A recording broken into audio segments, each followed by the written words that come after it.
মুসলমান হিসাবে এই আলেমের কথাগুলো সঠিকভাবে তদন্ত করার অনুরোধ করছি, তাহলে বেরিয়ে আসবে আসল সত্যটা কি। সন্দেহ করতে পারেন। তাই আমি আমার কিছু কথা আপনাদের সাথে শেয়ার করার প্রয়োজন মনে করলাম।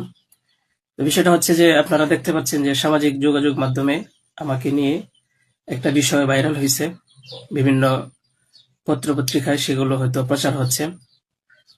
তো আমি আপনাদের বলবো যে এই বিষয়টার সাথে, যে বিষয়টা মেঘলা নামক একটা মেয়ে এবং আমার ছবি দিয়ে যে একটা অপপ্রচার করা হচ্ছে, অপবাদ রটানো হচ্ছে, এটার সাথে আমি কোনোভাবেই সম্পৃক্ত না।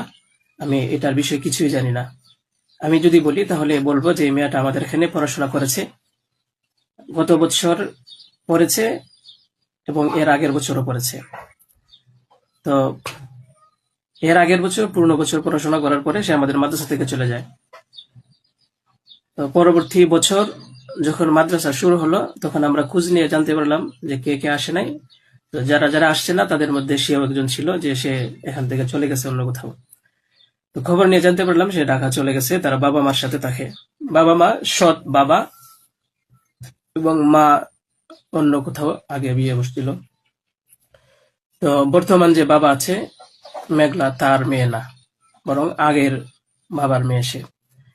তো সে যখন ঢাকায় চলে গেল আমরা শুনলাম, তখন আমরা কিছু বলি নাই, ঠিক আছে, ঢাকায় তো পড়াশোনা বেশি হয়, তাহলে পড়ুক।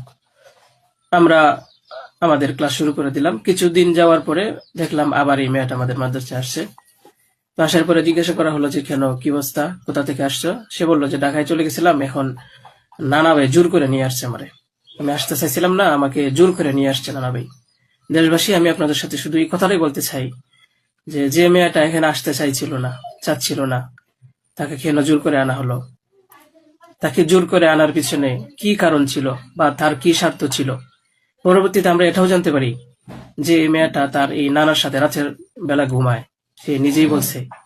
কেন বলছে? যখন আমরা জিজ্ঞাসা করলাম যে তুমি হিজাব পরো না, অন্য মেয়েরা হিজাব পরে, তুমি বুরকা পরো না, অন্য মেয়েরা বুরকা পরে, কারণ তার চলাফেরা সম্পূর্ণ আলাদা ছিল। আপনারা চাইলে গ্রামে গিয়ে মাদ্রাসার ছাত্রছাত্রী যারা আছে তাদের সাথে কথা বলে দেখতে পারেন যে সে সম্পূর্ণ আলাদা ছিল। তার কোনো কিছুই আমাদের কমনের ভিতরে ছিল না, আমরা তাকে কন্ট্রোল করতে পারতেছিলাম না। তো সে এইভাবে কিছুদিন থাকার পরে আমরা ভাবলাম যে হয়তো তাকে আমরা রাখতে পারবো না, কারণ আমরা তাকে কন্ট্রোল করতে পারছি না।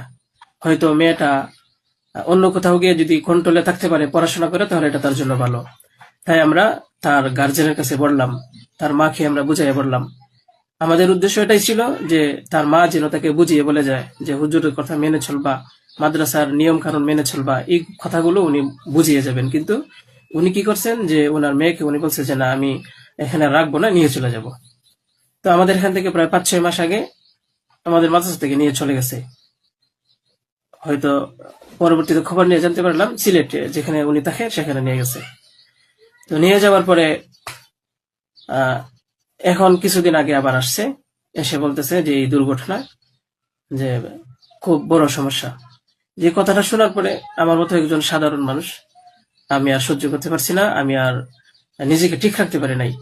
আমি একেবারে অসুস্থ হয়ে পড়ছি। কারণ আপনারা হয়তো জানেন যে অনেকেই, আমার ফ্যামিলি আছে, আমার বাচ্চা আছে, আমার বিবি সাহেব আছে, আমার আত্মীয় স্বজন আছে। আপনারা বলুন তো, আমার নামে যে বিষয়টা প্রচার হচ্ছে, এটা আমার ফ্যামিলির লোকেরা দেখে আমাকে কি বলছে, কি ভাবছে?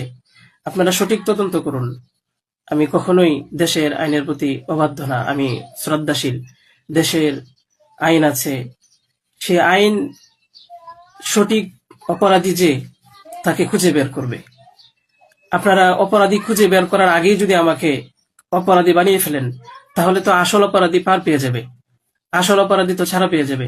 আপনাদের কাছে আমি অনুরোধ করে বলি, আপনারা আহ, আসল অপরাধীকে খুঁজে বের করুন। টেস্ট করা হোক যে আসলে এই বাচ্চা বাবাকে। আপনারা আমাকে টেক দিচ্ছেন, বিভিন্ন পত্রপত্রিকায়, টেলিভিশনে বলা হচ্ছে। আমি আপনাদের কাছে শুধু এই কথাইগুলি বলবো যে আল্লাহ তাআলার বিচারের উপরে যদি শ্রদ্ধাশীল থাকেন, এই বিশ্বাস করেন, তাহলে আমাকে নিয়ে আর এরকম কাজ করবেন না। আপনারা সঠিক তদন্ত করে সঠিক অপরাধীকে খুঁজে বের করুন। আমি আপনাদের সামনে আর কথা বলতে পারতেছি না। আপনারা সবাই ভালো থাকবেন, ইনশাল্লাহ পরবর্তীতে আরো কথা হবে ইনশাল্লাহ। আসসালামু আলাইকুম।